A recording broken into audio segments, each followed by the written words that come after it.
नमस्कार दोस्तों, स्वागत है आप सभी का बैंकिंग क्रॉनिकल यूट्यूब चैनल पर। अगर आप लोगों ने चैनल को सब्सक्राइब नहीं किया है तो जल्दी से चैनल को सब्सक्राइब कर लीजिए, बेल आइकन को प्रेस करना बिल्कुल भी ना भूलें ताकि आने वाली वीडियोस की नोटिफिकेशन आप लोगों को मिलते रहे। दोस्तों, आरआरबी का एग्जाम आने वाला है, बहुत नज़दीक है। 3 से 4 महीने बचे हैं आपके पास, अप्रॉक्स बोला जाए तो 140 दिन, जिसकी स्ट्रेटेजी रिकॉर्ड हो चुकी है। 1 से 2 दिनों में आप लोगों को वो मिल जाएगी, मे बी कल या परसों आप लोगों को वो मिल जाएगी इसी चैनल पर, तो ज़रूर देखिएगा। 140 days strategy for RRB PO and clerk. अब दोस्तों यहाँ पर ये जो वीडियो है, टाइटल तो आप लोगों ने देख लिया होगा। तो इस वीडियो में दोस्तों मैं बहुत सारी चीज़ें बताने वाला हूँ मेरे जॉब एक्सपीरियंस के साथ साथ। मैं कुछ मतलब प्रोज एंड कॉन्स दोनों चीज़ें बताऊंगा, क्योंकि सारी चीज़ें अच्छी अच्छी ही नहीं होती हैं, कुछ चीज़ें बेकार भी होती हैं। तो यहाँ पर मैं ऐसा नहीं है कि सिर्फ मतलब 5 उंगलियां घी में है ऐसा बता के मतलब आप लोगों को मोटिवेट कर दूं कि नहीं ये करना ही है, ऐसा नहीं है। मैं सारी चीज़ें बताऊंगा और सारी चीज़ें फैक्ट बताऊंगा। कोई भी यहाँ पर आप लोगों को ऐसे गुमराह करने वाली चीज़ नहीं रहेगी, क्योंकि मैंने ऑलरेडी काम किया हुआ है, इसलिए मैं अपना जॉब एक्सपीरियंस यहाँ पर शेयर कर रहा हूँ कि क्या क्या चीज़ें मुझे अच्छी लगी थी और क्या चीज़ें थोड़ी सी मुझे लगी कि नहीं इसमें और सुधार होना चाहिए। खैर ये बात हो चुकी है 6 साल पहले की। 6 साल पहले मैंने जॉब ज्वाइन की थी आरआरबी पीओ की। तो अब बहुत सारे बदलाव भी हो चुके होंगे अभी तक, फिर भी बहुत सारी चीज़ें ऐसी भी होती है जो बदलाव अभी तक नहीं हुए हैं। तो बात करते हैं इसकी। और दोस्तों, ये जो मैं यहाँ पर आप लोगों को चीज़ें बताने वाला हूँ अपने जॉब एक्सपीरियंस के बारे में और आरआरबी ज्वाइन के बारे में कि आरआरबी का जो वर्क कल्चर होता है वो किस प्रकार का होता है, रीजनल रूरल बैंक का। तो ये इस वीडियो को शुरू से आखिरी तक देखिएगा, 15 मिनट अप्रॉक्स का वीडियो ये रहेगा। तो यहाँ पर दोस्तों मैं सिर्फ ये नहीं बताऊंगा कि जॉब ज्वाइन करने के बाद क्या प्रोज एंड कॉन्स होते हैं, जॉब ज्वाइन करने के पहले जो तैयारी करनी होती है उसके भी प्रोज एंड कॉन्स मैं बताऊंगा। तो स्टार्ट करते हैं सबसे पहले दोस्तों तैयारी के पहले वाली चीज़ की, ठीक है, कि तैयारी के पहले क्या प्रोज एंड कॉन्स होते हैं। तो जब मैंने तैयारी स्टार्ट, मैं अपने से रिलेटेड ही आप लोगों को चीज़ें बताऊंगा जो जो मुझे फील हुआ था, ठीक है। तो मैंने 2015 के एंड यानी नवंबर में मैंने तैयारी स्टार्ट की थी। उस समय तक सारे फॉर्म्स फिलअप हो चुके थे, तो मैं सिर्फ एक एसओ का फॉर्म फिल कर पाया था। तो वो मैं मतलब एसओ का ही फॉर्म फिल किया मैंने, उसी समय जस्ट तैयारी स्टार्ट किया था। तो कुछ एक्सपीरियंस तो था ही नहीं, बस गए पेपर दे के आ गए। बाकी के सारे एग्जाम तो मैं दे ही नहीं पाया था। 2015 से ही प्रीलिम्स का कल्चर स्टार्ट हुआ था, किसमें, आईबीपीएस में। उससे पहले प्रीलिम्स नहीं हुआ करता था। फिर 2016 में जब मैंने एग्जाम दिए तो 2016 में मैंने आरआरबी का पेपर नहीं दिया, रीजनल रूरल बैंक का पेपर मैंने नहीं दिया। मुझे उसके बारे में ज़्यादा जानकारी नहीं थी। मैंने सिर्फ आईबीपीएस पीओ, आईबीपीएस क्लर्क का पेपर दिया। आरआरबी के बारे में ज़्यादा जानकारी भी नहीं थी और उसमें वैकेंसीज बहुत कम थी, 6 पोस्ट थी और किसी एक में 100 पोस्ट थी। पीओ में शायद 100 पोस्ट थी और क्लर्क में 6 पोस्ट थी आरआरबी में। तो मैंने फॉर्म फिल नहीं किया था। अब बात यहां पर ये आती है दोस्तों, प्रोज की बात करता हूं कि अच्छी चीजें क्या हुई जब मैंने 2017 में फॉर्म फिल किया। तो 2017 में जब मैंने फॉर्म फिल किया तो सबसे पहली चीज अच्छी बात तो ये है कि भाई इसमें प्रीलिम्स में इंग्लिश नहीं आती। अगर इंग्लिश आपकी कमजोर है, मेरी भी इंग्लिश उस समय कमजोर थी, अब नहीं है। तो उस समय इंग्लिश बहुत कमजोर हुआ करती थी और मेरे नंबर नहीं आते थे इंग्लिश में। मुझे ऐसा लगता था मेरा इंग्लिश में सिलेक्शन 2016 में मेरा आईबीपीएस पीओ रुक गया था। मतलब ओवरऑल कट ऑफ तो क्लियर था, 12 नंबर ज़्यादा थे, लेकिन 0.75 से इंग्लिश का कट ऑफ सेक्शनल क्लियर नहीं हुआ था। तो मेरा वो रीज़न था। तो 2017 में जब मैंने आरआरबी का एग्ज़ाम दिया था तो ये सबसे पहला मतलब जो अच्छी चीज़ मुझे लगी थी कि आरआरबी देने वाले उन स्टूडेंट्स जिनकी इंग्लिश वीक होती है वो यहाँ पर प्रीलिम्स तो इजीली क्वालिफाई कर सकते हैं मैथ्स और रीजनिंग अच्छा करके। साथ ही साथ मेंस में यहाँ पर आपको एक मौका मिलता है हिंदी देने का। इंग्लिश सब्जेक्ट के बदले आप हिंदी सब्जेक्ट भी लेकर इस एग्जाम को दे सकते हैं। ये सबसे पहली बात है जो मुझे अच्छी लगी थी एग्जाम तैयारी करते समय। दूसरी जो मुझे सबसे अच्छी चीज़ लगी थी वो ये लगी थी कि ये स्टेट बेस्ड जॉब है, मतलब कि इसमें आप लोगों को कहीं बाहर की पोस्टिंग नहीं मिलेगी। मुझे चाहिए था कि भाई मुझे अपने घर के आसपास मिल जाए। मैं अब इकलौता बेटा था, दीदी की शादी हो गई थी उस समय, या शायद होने वाली थी, 2017 होने वाली थी उस समय, ठीक है, जब एग्ज़ाम दे रहा था मैं, तो होने वाली थी। अब बात यह है दोस्तों कि मुझे ऐसा लगता था कि यार मैं अपने पेरेंट्स के आसपास रहूँगा, बहुत ज़्यादा दूर मुझे जाना नहीं पड़ेगा, क्योंकि उस समय जॉब में सैलरी भी 40,000 थी। 40,000 उस समय के हिसाब से बहुत अच्छा सैलरी था। अब तो ये खैर 65-70 हज़ार तक पहुँच चुका है। तो उस 40,000 में मुझे ऐसा लगता था यार मैं इतनी दूर जाके अगर रहूँगा तो आने जाने में ही मेरी जो छुट्टियाँ हैं वो तो ऐसी बर्बाद हो जाएंगी, एक्स्ट्रा मुझे पेड लीव्स लेनी पड़ेंगी फिर। तो इसलिए मुझे ये चाहिए था कि मेरे स्टेट में आसपास मुझे 300, 400, 500 किलोमीटर के अंदर अंदर जॉब मिल जाए। तो ये दूसरी चीज़ मेरे लिए अच्छी लगी थी। हो सकता है आपको बाहर की पोस्टिंग चाहिए हो, कुछ लोग रहते हैं जो घर से बाहर भागना चाहते हैं। तो ये चीज़ मेरे लिए थी कि हाँ पोस्टिंग स्टेट की होने वाली थी, कंपटीशन स्टेट का होने वाला था। वो चीज़ बाद में मुझे पता चली कि भी बाहर के लोग आके भी फॉर्म भरते हैं, ठीक है, ये चीज़ बाद में पता चली। पहले ऐसा पता नहीं था ना, क्योंकि मैं भी बिगिनर था उस समय, मुझे भी ज़्यादा जानकारियाँ नहीं थी। तो ये दूसरी चीज़ अच्छी लगी कि स्टेट में होना था। तीसरी चीज़ ये अच्छी लगी कि जो एग्ज़ाम होता है ना वो उसमें कुछ भी नया पैटर्न नहीं होता। मतलब आरआरबी का पेपर मैंने देखा है, पिछले साल तक भी मैं देख रहा था, मैं हर साल पेपर देते रहता हूँ। तो हर साल मैं देखते रहता हूँ कि क्या पेपर में आ रहा है, कुछ नया पूछ रहा है क्या, क्या नहीं है, मतलब एनालिसिस के लिए मैं जाता हूँ हर बार। तो पिछले साल तक भी मैं देख रहा था, तो कुछ उसमें ज़्यादा चेंजेस नहीं होते, वही जो पुराने पैटर्न जो 2014, 15, 16 में चले करते थे वो आज तक चले आ रहे हैं। अब थोड़े से बदलाव आए हैं, बट वो थोड़े से भी मतलब एक बोलते हैं ना कि समुद्र में से एक बाल्टी पानी निकाल लिया, बस उतना ही बदलाव है और कुछ नहीं है।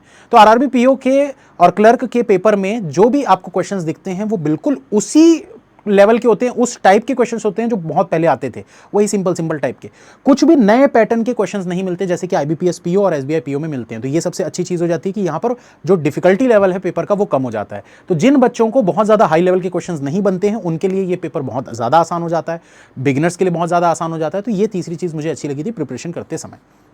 ठीक है, अब इसके बाद दोस्तों वो चीज़ें भी मैं बता चुका हूं कि भाई दिक्कत क्या थी। दिक्कत वाली बस यही बात थी कि आरआरबी की जो ज्वाइनिंग होती है वो रूरल इलाके में होती है, बस यही थी। तो ये दिमाग में आता रहता था रूरल इलाके में जाना पड़ेगा ऐसा वैसा करके।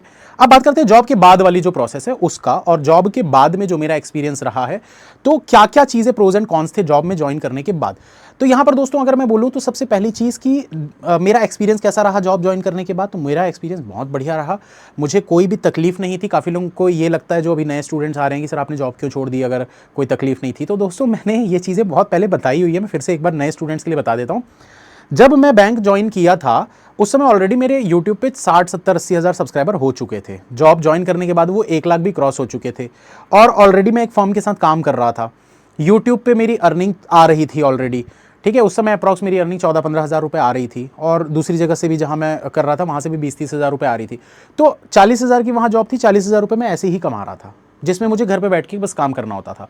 तो प्रॉब्लम यहाँ पर ये आ रही थी कि जब मैं जॉब ज्वाइन किया, ठीक है, तो वो काम को मैं सही तरीके से नहीं कर पा रहा था क्योंकि इंटरनेट कनेक्टिविटी वहाँ पर नहीं थी उस जगह पे जहाँ मेरी पोस्टिंग हुई थी। बस्तर रीजन, दंतेवाड़ा। बस्तर रीजन के बारे में जानते होंगे, छत्तीसगढ़ नक्सलाइट एरिया के नाम से ऐसा फेमस है। ऐसा हालांकि बस्तर में एकदम अंदर अंदर के इलाकों में ऐसा कुछ है भाई, एकदम सिटी विटी में कुछ नहीं है। दंतेवाड़ा में भी जहाँ हम रहते थे एकदम ऐसा डिस्ट्रिक्ट एरिया है, वो एकदम सिटी में ऐसा कुछ नहीं होता, अंदर अंदर दूर दूर में रहता ही है भाई, वो तो खैर है ही है, तो अब क्या ही कर सकते हैं। तो ये सब चीज़ें थी, और मेरा जो जॉब था जब मैंने ज्वाइन किया था तो मुझे काफ़ी अच्छा लग रहा था जॉब में, क्योंकि मुझे ज़्यादा काम नहीं करना पड़ता था। अभी मैं बताऊंगा, बहुत लोग बोलेंगे बैंक वाले कि ऐसे कैसे बोल दे रहे हो, काम नहीं करना पड़ता था ये वो, बट डिपेंड करता है कि आप मतलब आपका मैनेजर कैसा है, ठीक है, आपका ब्रांच कैसा है, आप किस एरिया में हो, ये सब चीज़ें फैक्टर्स जो है ना, ये इन पर डिपेंड करता है कि आपका वर्कलोड कितना रहेगा। ठीक है, तो मैं अपना पहले एक्सपीरियंस बता देता हूँ, फिर मैं प्रोज एंड कॉन्स बता दूंगा। तो मैंने जब ज्वाइन किया था तो पहले तो 8 से 10 दिन तो हम रहे थे सिर्फ और सिर्फ रीजनल ऑफिस में। जो हमारा आरओ था जगदलपुर आरओ, तो वहीं जगदलपुर आरओ के ऊपर में कुछ रूम्स बनाए हुए थे स्टाफ के लिए, मतलब गेस्ट हाउस टाइप का। तो उसी रूम्स में हमारे जितने भी मतलब 8 से 9 स्टूडेंट्स की पोस्टिंग हुई थी, ऑफिसर में भी और क्लरिकल में भी। तो वो सारे 8 से 9 लोग सब साथ में थे वहाँ पर। आज भी वो व्हाट्सएप ग्रुप में मैं जुड़ा हुआ हूँ, मुझे निकाला नहीं है उन लोगों ने, हालांकि मैंने जॉब छोड़ दी थी, लेकिन आज भी उस ग्रुप में मैं जुड़ा हुआ हूँ। तो उस जगह पे हमने मतलब करीब करीब 1 हफ्ता साथ में रहे सारे के सारे। फिर उसके बाद सबको अलग अलग जगह पोस्टिंग मिल गई पूरे जगदलपुर रीजन में। उस रीजन में मतलब आप मान के चलिए कि किसी को 100 किलोमीटर दूर, किसी को 150, किसी को 200 किलोमीटर दूर, उस रीजन में ऐसे अलग अलग आरओ होते हैं, अलग अलग रीजन होते हैं। तो मुझे और मेरे फ्रेंड को एक जगह मिली, जैसे दंतेवाड़ा रीजन मिला, मेरा वहाँ से और आगे था 30-35 किलोमीटर का। तो बढ़िया मतलब गाँव इलाका था, फ्रेश एयर और ऐसा। मैं तो हमेशा से सिटी में रहा हूँ, और बचपन में एकदम छोटा था जब मैं तब गांव में रहा करता था, तो वो गांव वाली फीलिंग थोड़ी सी अच्छी लग रही थी। हालांकि वहाँ पर कुछ भी अच्छी मतलब वो वाली चीज़ें नहीं थी कि संडे को मूवी चले गए, कोई थिएटर नहीं था, रेस्टोरेंट्स नहीं थे, कुछ भी। एक ही था इंडियन कॉफ़ी हाउस, वहाँ जाओ एक ही टाइप का खाना मिलता था, मतलब कुछ भी मंगा लो सेम टेस्ट आता था। तो ये सब चीज़ें तो थी, ये सब कौन से में बताऊँगा मैं थोड़ी देर में। तो एक्सपीरियंस की बात कर रहा हूँ भाई, मेरा एक्सपीरियंस अच्छा रहा। मैं सुबह बैंक पहुँचता था, 10, सवा 10 बजे पहुँचता था बैंक। लॉगिन टाइम वैसे 10 बजे होता है, बट मैं थोड़ा लेट हो जाता था क्योंकि 30-35 किलोमीटर्स में बाइक चला के जाता था। तो वहाँ जाने के बाद मेरा स्टाफ जो था बहुत बढ़िया था। एक मैनेजर थे हमारे, एक क्लरिकल ऑफिसर थे। क्लरिकल ऑफिसर जो थे हमारे वो मेरे से 6 साल 7 साल बड़े थे, और 6-7 साल पहले से वो ज्वाइन किए हुए थे।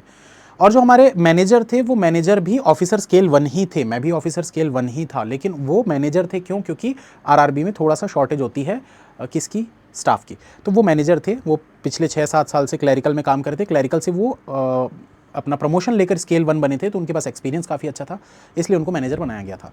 बीच में दोस्तों 1 महीना ऐसा भी था कि मुझे भी मैनेजर बना दिया गया था, क्योंकि एक नई ब्रांच खुली थी एक बड़े गुडरा नाम से। अब जो यहाँ छत्तीसगढ़ के होंगे बस्तर रीजन, क्योंकि उनको पता होगा, एक बड़े गुडरा नाम से एक जगह थी, उस जगह पे एक नई ब्रांच खुली थी, और वो बहुत डीप नक्सलाइट एरिया था।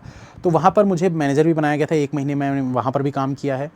बोला जाए तो दोस्तों बैंक में जो काम होता है ना, वो काम करके मुझे अच्छा लगा। मतलब कोई भी चीज़ ऐसी बुरी नहीं थी कि मतलब ये काम बेकार है, बोर होने वाला काम है, ऐसा कुछ नहीं था। काम बढ़िया था, मस्त था। अब डिपेंड करता है भाई आप करना चाहते हो कि नहीं।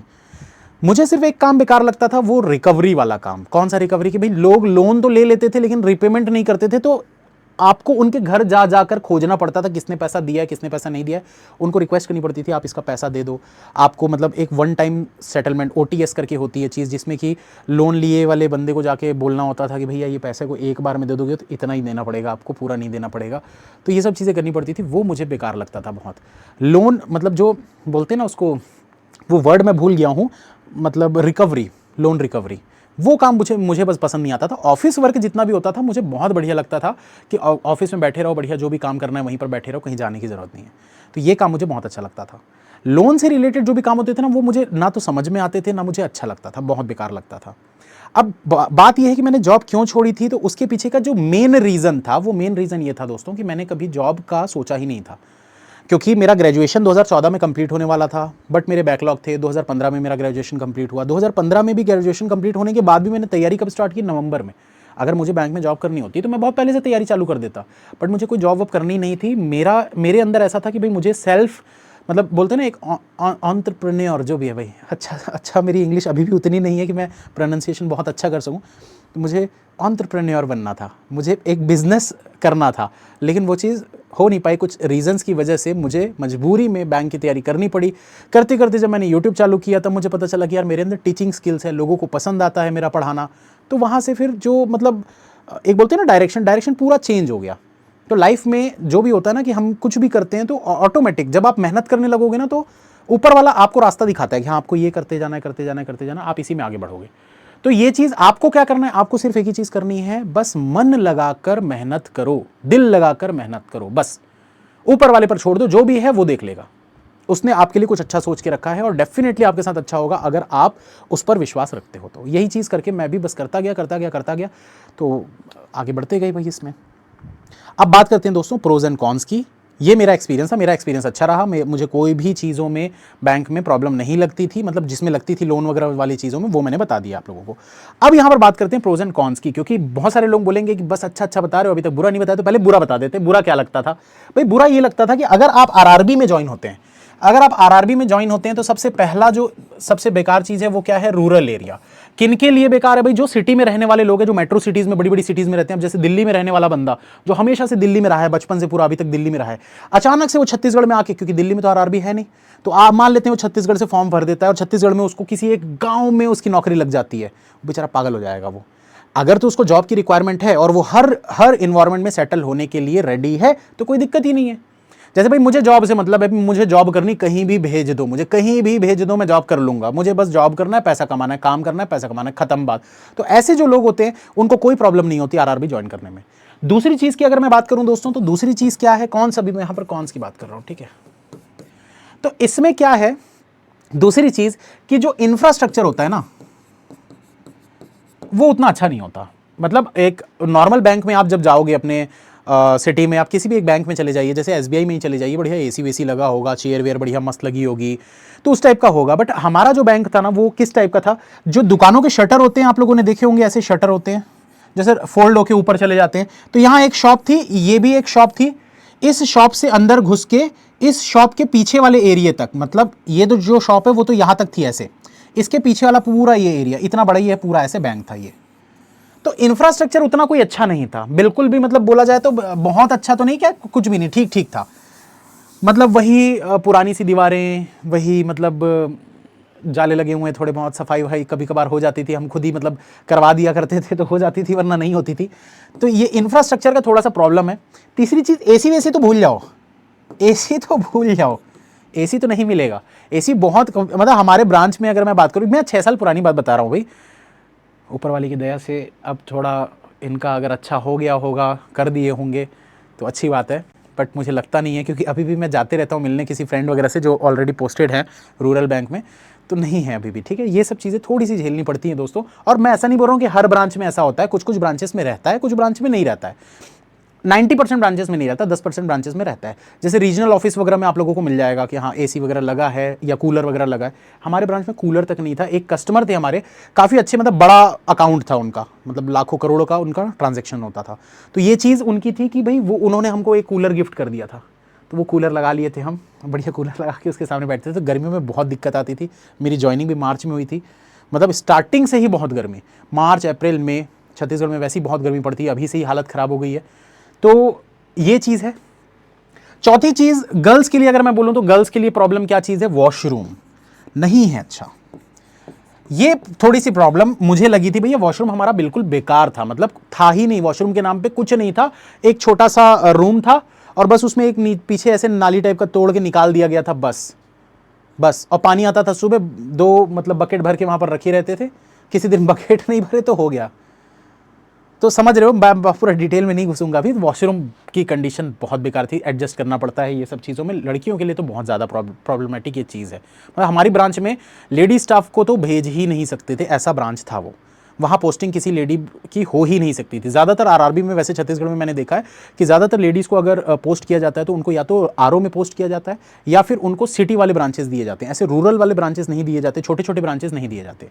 वर्कलोड की अगर मैं बात करूं दोस्तों, तो वर्कलोड कब होता था, वर्कलोड की मैं बात करूं तो ये महीने के कुछ ऐसे दिन होते थे शुरुआत में, जब पेंशन का पैसा आता था। पेंशन का पैसा मतलब जो सरकार गरीबों को देती है, तो वो गरीबों को जब पैसा मिलता था ना, तो उनके अकाउंट में कुछ 300 रुपए 500 रुपए ऐसे आते थे, और वो 500 रुपए को निकालने के लिए ना बड़ी लंबी लाइन लग जाती थी।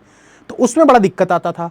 फसल बीमा योजना, मतलब गवर्नमेंट की जो स्कीम्स होती थी वो सब में ना बड़ा मतलब दिमाग खराब हो जाता था। क्योंकि अब क्या होता है कि छोटे छोटे फंड्स हैं, लेकिन हैं तो बहुत लोग, भाई गांव के जितने लोग हैं वो दूर दूर से आते थे लोग। अब कोई मान लो 15 किलोमीटर से साइकिल चला के आ रहा है बंदा, अब उसको भगा भी दो ये भी अच्छा नहीं लगता। भाई वैसा नेचर नहीं है अपना कि यार किसी को भगा दो, जाओ बाबा कल आना, ऐसा नहीं बोल सकते। तो मेरे अंदर तो नहीं था, बाकी जो दूसरे स्टाफ जो पहले से कर रहे थे वो शायद उस तरीके से थे, वो बोल भी देते थे, बट मुझे अच्छा नहीं लगता था। तो मैं बोलता था थोड़ा बैठ जाओ, थोड़ा वेट कर लो, लिंक फेल है अभी आ जाएगा। तो इसमें होता क्या था कि भाई बैठाते तो रहता था, लेकिन एक समय ऐसा हो जाता था कि फिर लोग, भीड़ इतनी बढ़ जाती थी। मतलब छोटा सा बैंक है भाई, अब उसमें लोग आ रहे हैं, भीड़ इतनी ज़्यादा हो जाती थी, थोड़ा सा सफोकेशन हो जाता था। तो ये सब कुछ दिनों तक तो होता था। बाकी के दिन अगर मैं बात करूं, अगर महीने में 25 दिन का बैंकिंग मान के चलते हैं, तो 25 में से 5 दिन ऐसा रहता था, 20 दिन बढ़िया खाली। मतलब जो जाता था, मैं सुबह 10 साढ़े 10 बजे काम स्टार्ट करता था, 12 साढ़े 12 तक मेरा काम खत्म हो जाता था। उसके बाद एक आध कस्टमर कोई आ गया तो आ गया, ऐसे ही रहता था, शाम तक फ्री।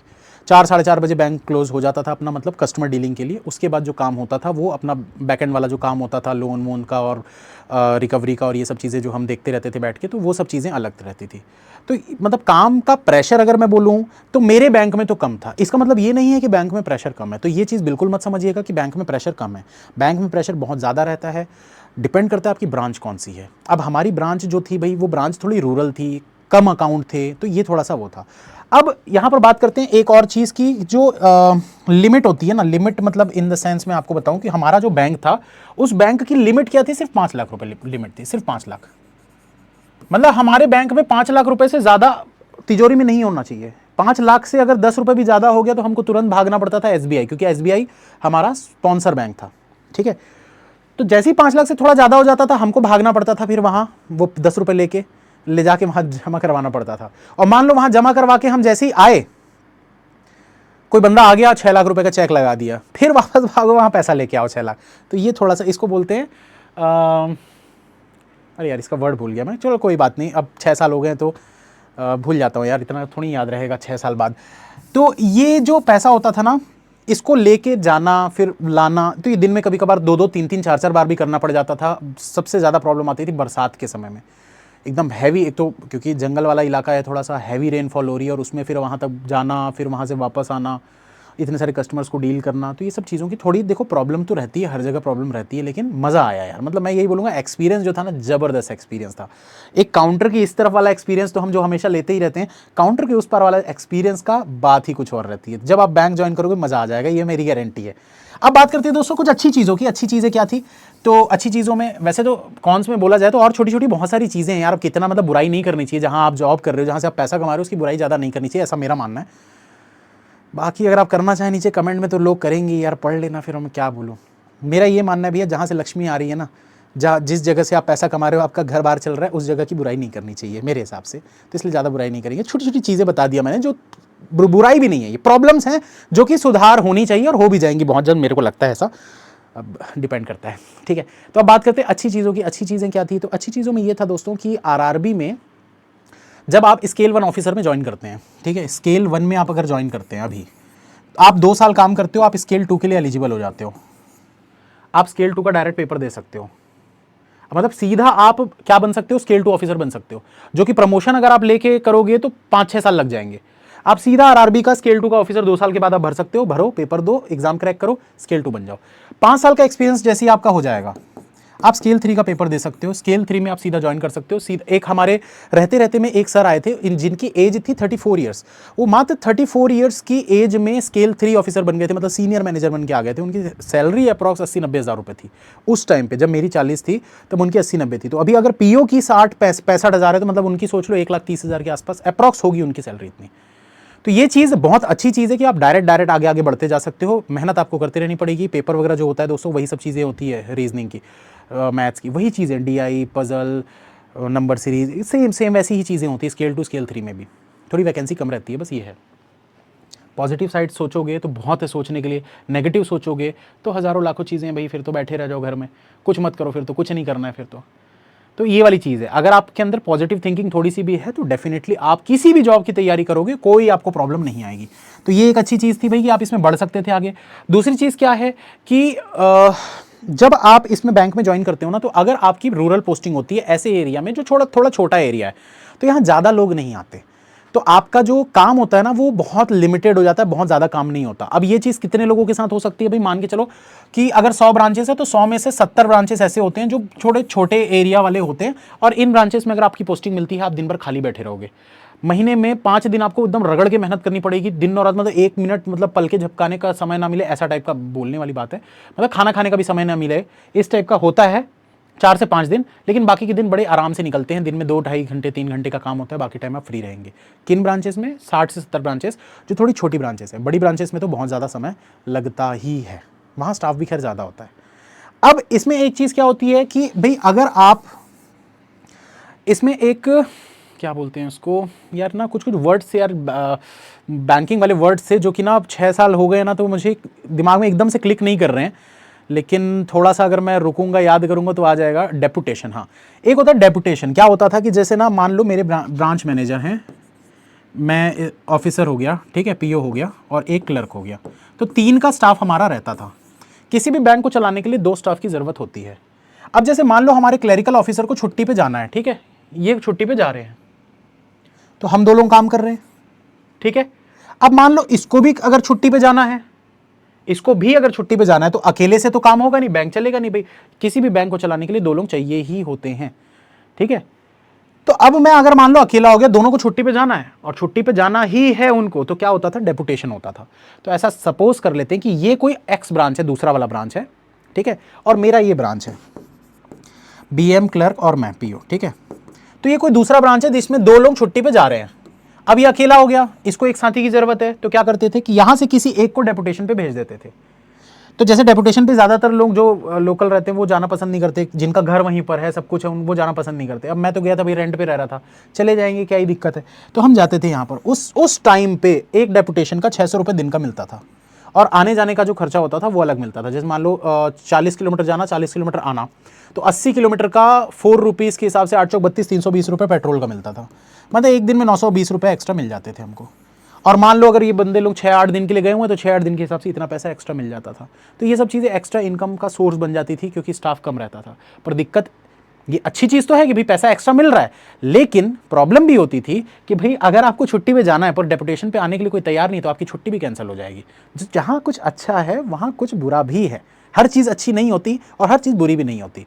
ये आपके सोच के ऊपर डिपेंड करता है दोस्तों। जॉब करनी है, बेरोजगार बैठने से अच्छा है जॉब, अच्छा है ना? तो बस पॉजिटिव साइड सोचो और बढ़िया से रहो। जैसा कि मैंने हमेशा कहा है कि भाई मैं अपनी जॉब में बढ़िया खुश था, मुझे कोई प्रॉब्लम नहीं थी। मुझे प्रॉब्लम पता है तब होती है जब ना बहुत सारे लोग ना आज की डेट पे बैंक में जॉब करते हुए 60-60 हज़ार रुपये मिल रहा है उनको महीने का।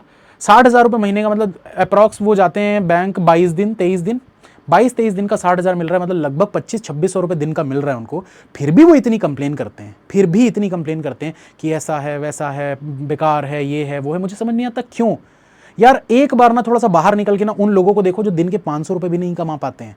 तो कभी भी ना ये चीज़ नहीं करनी चाहिए, मेरे अकॉर्डिंग नहीं करनी चाहिए ये चीज़ भाई, कि आपको जो मिल रहा है ना, ऊपर वाला जो आपको दे रहा है ना, उसमें संतुष्ट रहना चाहिए। करो अच्छा, मैं ये नहीं बोल रहा हूँ कि अच्छे के लिए किसी को सोचना नहीं चाहिए, सोचो अच्छे के लिए, बट उस चीज़ को बुरा मत बोलो, क्योंकि उसी से आपका घर चल रहा है। तो वो चीज़ कभी बुरी नहीं हो सकती, उसकी वजह से आप जॉब में हो, आप सुकून की ज़िंदगी जी रहे हो। पूछो उनसे जो बेरोज़गार बैठे हैं, जिनके पास जॉब नहीं है। तो ये थोड़ी सी अच्छी चीज़ें आप लोग को सीखना पड़ेगा दोस्तों। अगर आप एक ऑफिसर बनने चाहते हैं तो ऑफिसर वाली क्वालिटी आपके अंदर होनी चाहिए। बन गए ऑफिसर लेकिन गंवारों वाला चीज़ें सोच रहे हैं दिमाग में, तो फिर क्या काहे के ऑफिसर, किसके ऑफिसर, आप ऑफिसर के लायक ही नहीं हो फिर तो आपकी सोच एक ऑफिसर वाली होनी चाहिए। All the best, you can and you will. मिलेंगे नेक्स्ट वीडियो में। कल मतलब क्लास होगी 12 बजे, तो जरूर आइएगा दोस्तों। कल दोपहर 12 बजे बहुत जबरदस्त क्लास होने वाली है। कौन सी क्लास होने वाली है अभी बताऊंगा नहीं, आप लोग थंबनेल देखकर पहचान जाएंगे सुबह। ठीक है, चलिए, thank you, bye, all the best. मिलते हैं फिर नेक्स्ट क्लास में कल दोपहर 12 बजे। और अगर दोस्तों आप लोग पढ़ना चाहते हैं रीजनिंग मुझसे, तो आप yesofficer.com पर जाकर सब्सक्रिप्शन ले सकते हैं। yesofficer.com, इस पर जाकर आप लोग सब्सक्रिप्शन ले सकते हैं। सब्सक्रिप्शन पर डिस्काउंट के लिए दोस्तों AL10 ये कोड आपको इस्तेमाल करना है। कंप्लीट पूरा अगर आप लेना चाहते हैं तो भी आप ले सकते हैं। अगर आप सिर्फ मेरी क्लासेस लेना चाहते हैं तो एक्सक्लूसिव सब्सक्रिप्शन आप ले सकते हैं।